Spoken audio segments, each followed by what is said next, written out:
그 TV 프로 중에 선 넘은 패밀리라는 그런 프로가 있어요. 아세요? 그 저희 나라 사람이 이제 국경을 넘어서 다른 나라에 가서 그곳에 있는 사람과 결혼을 해서 사는 거예요. 이제 그곳을 찾아가는 거죠. 그래서 이제 그곳에 어떤 그 다른 문화를 보고 또 우리나라의 문화를 전하는 것을 그 프로가 이제 전해주는 거예요. 그러니까 선을 넘어서 경험하지 못할 뻔한 것들을 경험하게 되고 또 그들을 통해서 우리도 그 문화들을 보게 되고 알게 되는 그런 거죠. 선을 넘는다는 것. 우리 선 넘지 마라 이런 얘기 많이 들어요. 야, 선 넘지 마라 뭐 이런 얘기 많이 들었는데 선은 넘어야 돼요. 우리는 보면 자기만의 선을 긋고 살아가거든요. 근데 선을 넘어야 발전이 있고 성장이 있어요. 저도 어렸을 때부터 이렇게 선을 그었는데 제가 두 가지 한번 말해 볼게요. 하나는 저는 어렸을 때부터 그 외모에 자신이 없었어요. 제가 예전에 말씀드렸나요? 제가 그 초등학교 1학년 때인가 2학년 때 우리 여자의 부반장 여자애가 되게 여우같이 생겼어요. 걔가 자기 생일날 친구들을 데려가는데 저만 빼고 가는 거예요. 그래서 왜 나는 안 데려가냐? 너는 못생겨서 안 된다는 거예요. 걔가. 그때부터 저는 내가 그럼 못생겼나? 이런 생각을 갖고 살았던 거죠. 그 아이의 그 말이 어떤 자신감을 좀 떨어뜨리는 어떤 그런 이유가 됐었던 것 같아요. 그래서 저는 어렸을 때부터 이쁜 여자를 얻어야겠다. 왜 그러냐면 내가 잘생기지 않았으니까 이쁜 여자를 얻어야 그나마 다음 2세가 그나마 괜찮지 않을까. 그런데 어떻게 성공한 것 같아요? 네. 한 2, 3초 걸려서 대답이 나오네요. 네. 근데 제가 생각할 때는 성공한 것 같아요. 거기에다가 더 얹어서 마음도 이쁜 것 같아요. 그래서 아주 저는 그 선 넘지 않은 거를 너무 잘한 것 같은데 또 한 가지가 또 있어요. 뭐냐면 저는 어렸을 때부터 아이는 둘만 낳는다. 그렇게 살았어요. 결국에는 아이를 둘만 낳았죠.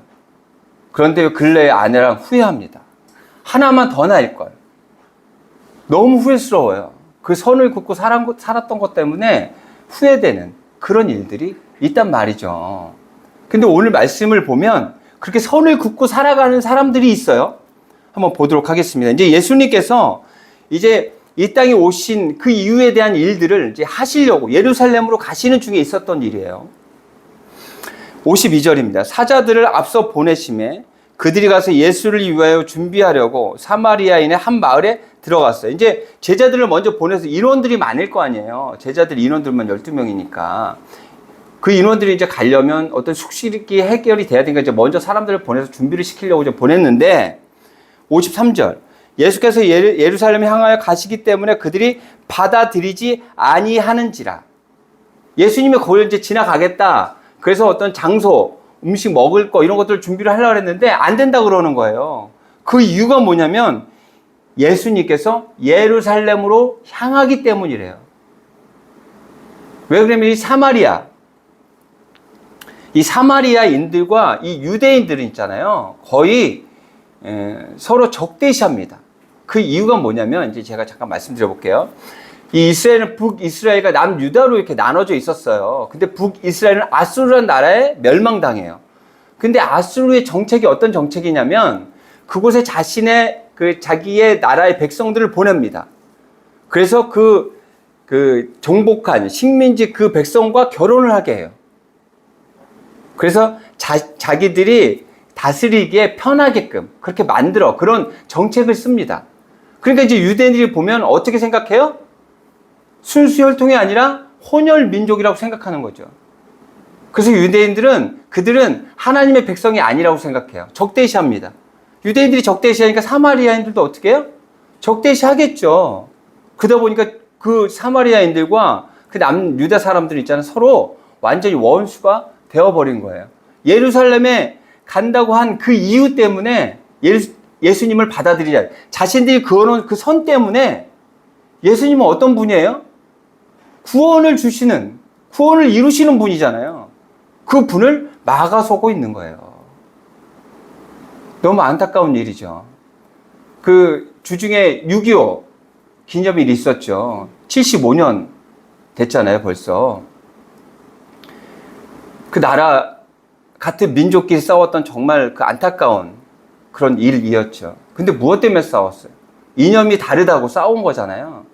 근데 그 다른 것을 보기 전에 먼저 같음을 먼저 봤어야 돼요. 같은 민족이라는 것을 먼저 봤어야 돼요. 같음이 있고 다름이 있거든요. 다름을 먼저 보게 되면 그 안에는 파괴와 아픔만 있을 뿐이에요. 같은 걸 먼저 볼 수 있어야 돼요. 우린 같은 민족이에요. 이념이 좀 다른 건 다르다고 인정하면 돼요. 틀린 게 아니거든요.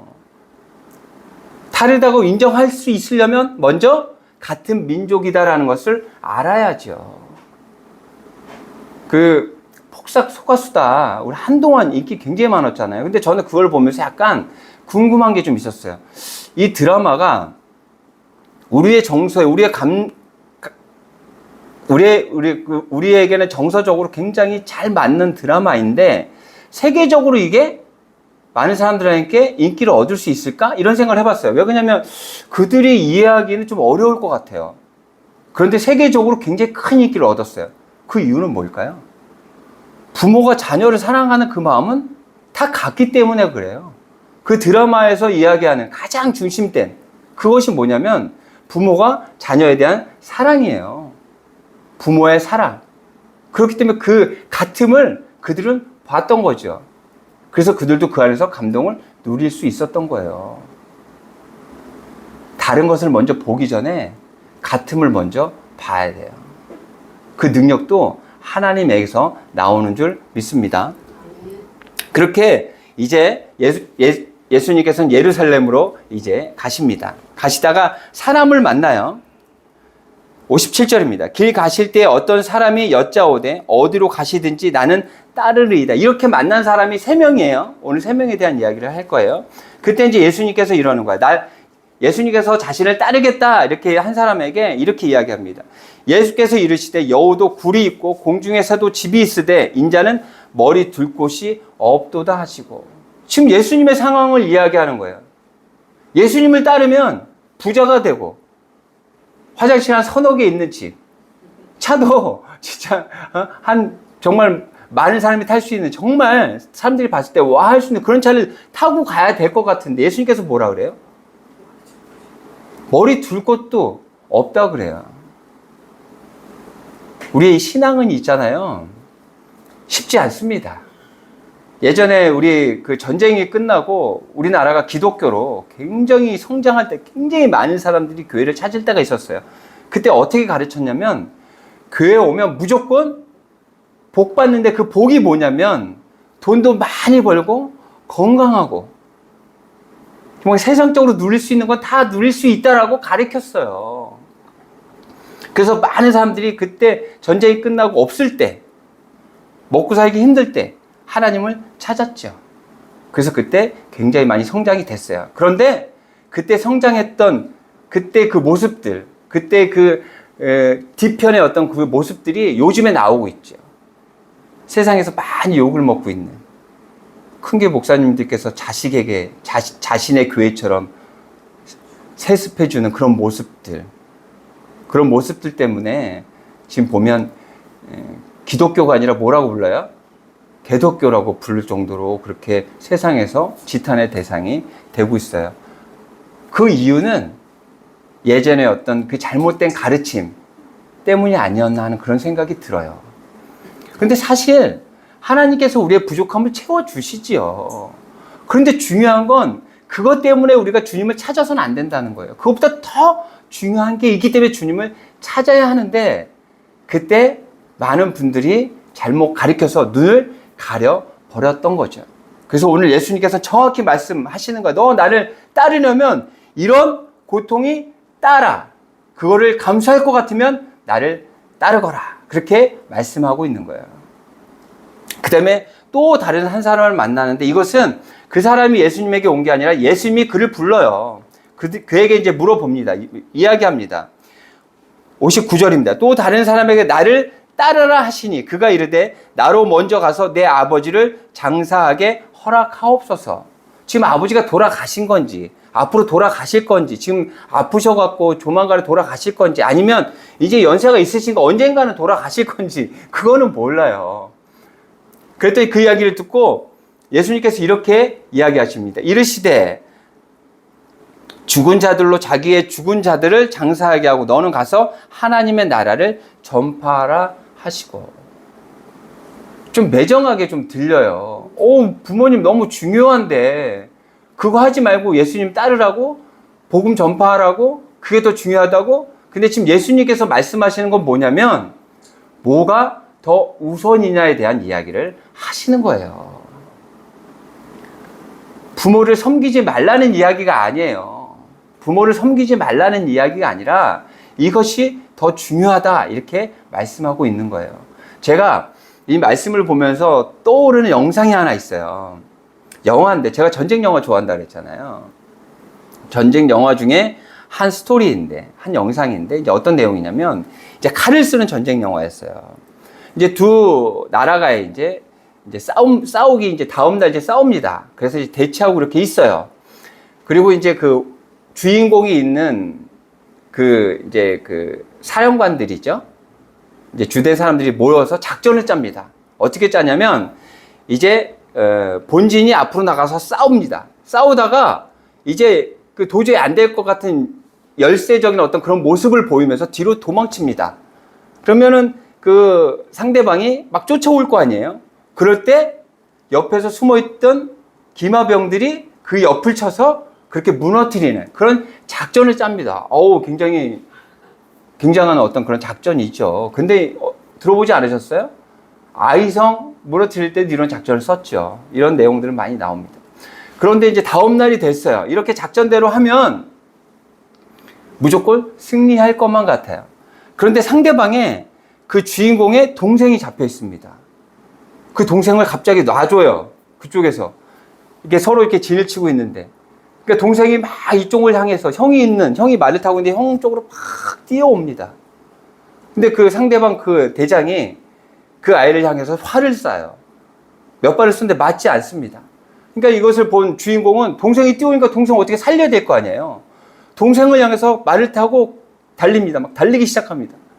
그래서 동생을 거의 이제 구출할 수 있을 상황쯤 됐을 때 상대방 대장이 활을 쏴서 맞추죠. 그래서 그 자리에서 그 형이 보는 데서 그 동생이 죽어요. 그러니까 그걸 노린 거죠.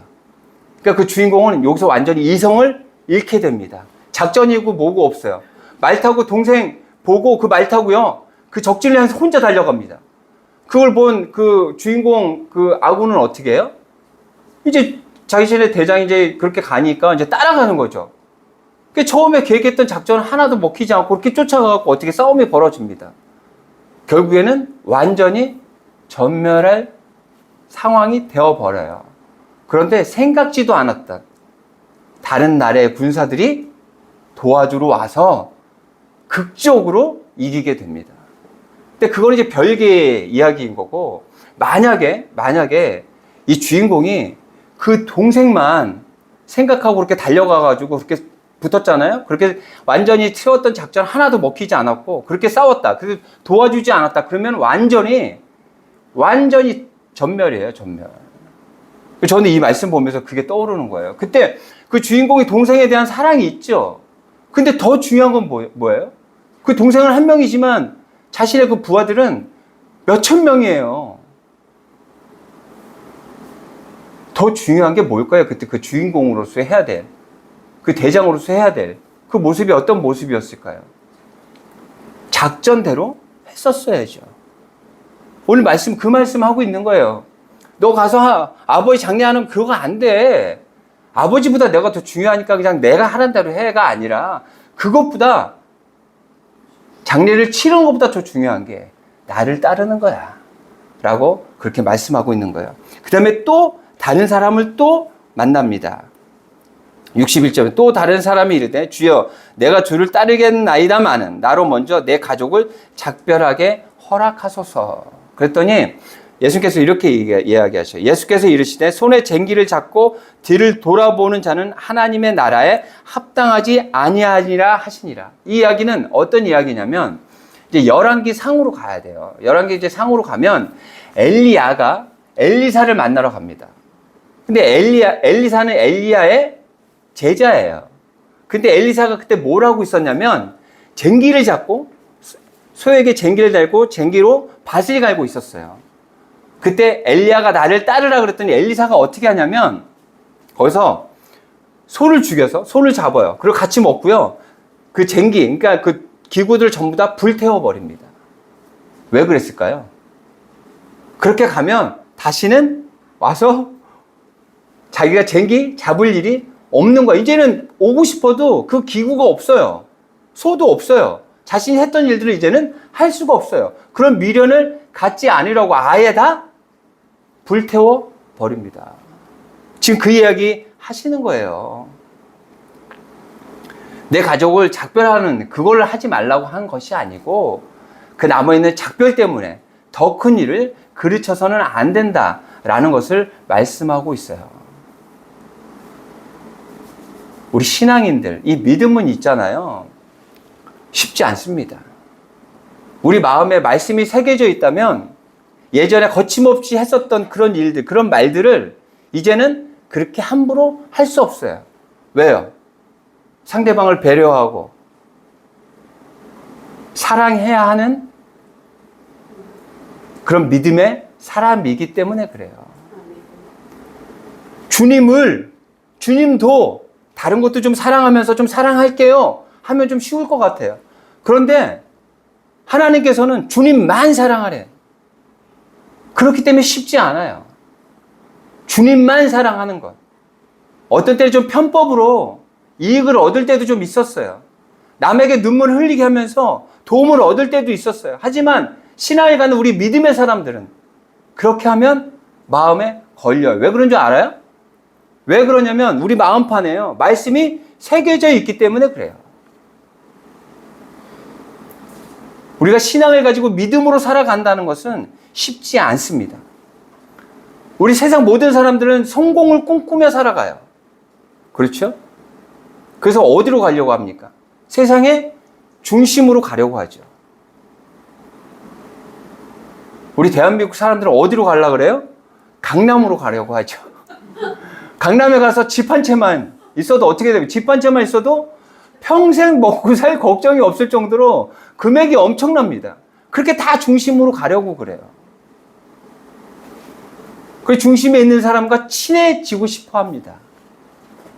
그게 세상의 모습이에요. 그런데 하나님은 있잖아요. 하나님의 그 말씀 한마디로 그 중심을 다 무너뜨려 버리시는 분. 성경에 나와 있는 바벨론, 여리고성, 하나님 말씀 한마디로 그 성들은 다 무너져 버렸어요. 결국 우리가 세상에서 바라보는 그 중심은 제대로 된 중심이 아니에요. 결국 우리가 잘 알아야 될 확실한 그 중심은 어디냐면 하나님, 그 한 분밖에 없다는 거예요. 그래서 우리가 믿음을 가지고 신앙을 지킨다라는 것은 쉽지 않은 일이지만 우리가 그 일을 꼭 해야 되는 그 이유는 뭐냐면 우리 하나님께서 바로 세상의 중심이시기 때문에 그래요. 그래서 어떤 때는 손해보는 것 같고 좀 약오르기도 하고 속이 상하기도 하지만 우리가 계속해서 그렇게 살아가야 하는 그 이유는 하나님이 우리의 중심 되시는 그 분이기 때문에 그래요. 제가 주중에 어디서 들었는지 잘 모르겠어요. 말씀을 들으면서 들었는지 라디오에서 들었는지 이런 이야기를 들었습니다. 영혼을 위하여 영원하지 않는 것은 버릴 수 있다는 거예요. 우리가 하나님 중심으로 살아갈 수 있는 그 이유 단 하나, 그 이유는 뭐냐면 영혼을 위해서 영원하지 않은 이 땅의 삶을 버릴 수도 있다는 거예요. 어떨 때는 손해보는 것 같기도 하고 어떨 때는 속 상하기도 하지만 그렇게 살아갈 수 있는 그 이유는 뭐냐면 우리는 영혼을 꿈꾸기 때문에 그래요. 그 영원한 삶으로 나아가는 우리이기에 우리의 마음에 하나님 중심으로 그렇게 살아가는 우리가 되어야 될 줄로 믿습니다. 그렇게 살아가시는 여러분이 되시기를 바랍니다.